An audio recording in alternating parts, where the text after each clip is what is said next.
आपण पाहतोय सकाळपासूनच या ठिकाणी महापालिकेच्या मतदानासाठी सुरुवात झालेली असताना अभिनेते नाना पाटेकर यांनी सुद्धा मतदानाचा हक्क बजावलेला आहे। सर्वांना मतदान करण्यासंदर्भात त्यांनी आवाहन केलं आहे। आपण 5 तासापूर्वी मुंबईमध्ये मतदान करून आलो आहोत आणि आता आपण पुण्यात राहतो, पण आपण 9 तासाचा प्रवास करत आज मतदान केलं आहे। पण हे 9 तास वाया नाही गेलेत, कारण आपण आपल्या अस्तित्वाची निशाणी आहे, आपण जिवंत असल्याची ही खूण आहे। लोकप्रतिनिधीनंतर काय करतात हा नंतरचा प्रश्न आहे।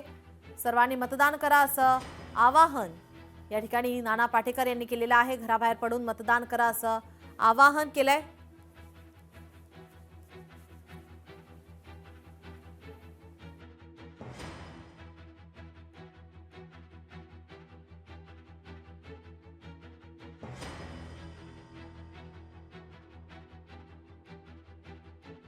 पडून मतदान करा असं आवाहन सिने अभिनेते नाना पाटेकर यांनी केलेलं आहे। सकाळपासूनच मतदानाला आपण पाहतोय सुरुवात झालेली आहे। अवघे काही मिनिटं उरलेत।